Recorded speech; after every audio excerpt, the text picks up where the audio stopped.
Thanks for joining us. Well, it's good to be here, Whitney. So you took in not just one kid, not just two kids. You have a whole van full. How did you get to that point that you decided that you were going to step in? Well, I think it was one of those moments where you just kind of had to do what you got to do. My wife, we've been married 26 years, college sweetheart, Raina, and we had 3 children. That was the plan, and we had our 3. But 9 years ago, I suddenly received a call from my nephew, Justin, in Tulsa, Oklahoma. He said, "Uncle, there's craziness going on here. You need to come check on us." So I flew out to Tulsa to check on my 5 nieces and nephews, and 24 hours later, I was standing in a courthouse before a judge, and the judge said, "Mr. Birden, we're going to take your 5 nieces and nephews and place them in separate foster homes. You're the next of kin, so what do you want to do?" That was the moment, and you're just like, what do you do? So you flew out there just to do like your own little wellness check. Right. It was that bad at that point that they were going into court. Yeah, it was that bad to where I was hesitant to go, but my wife was like, "You need to go. Something's not right."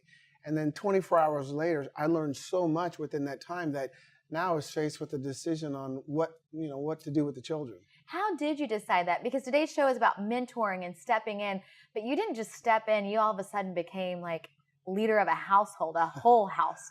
Like, how did you do that? Well, the first thing I did is I did what any smart husband would do. And I said, "Judge, let me call my wife first." And that was really a 5-minute conversation with my wife, Raina, because we both realized that we couldn't just leave them.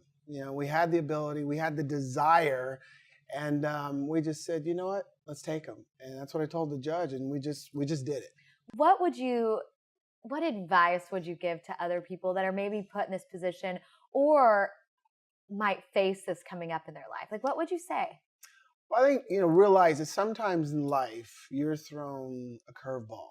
And you gotta call an audible. Let's use a football term there. You gotta call an audible. And sometimes you have plans and you expect your life to go this way, and you're throwing these curveballs. And sometimes you just gotta sit back, process the information, make a decision, and then commit to it. You commit to it because that's what we did. Yeah, it was overwhelming, but we started really analyzing it. We thought, you know what, we got to do this for these children, and we're going to commit to it. And I have no regrets at all. And it's nice when you have a partner. Yes. Because having my wife, having that partner there, there's no way I could do it by myself.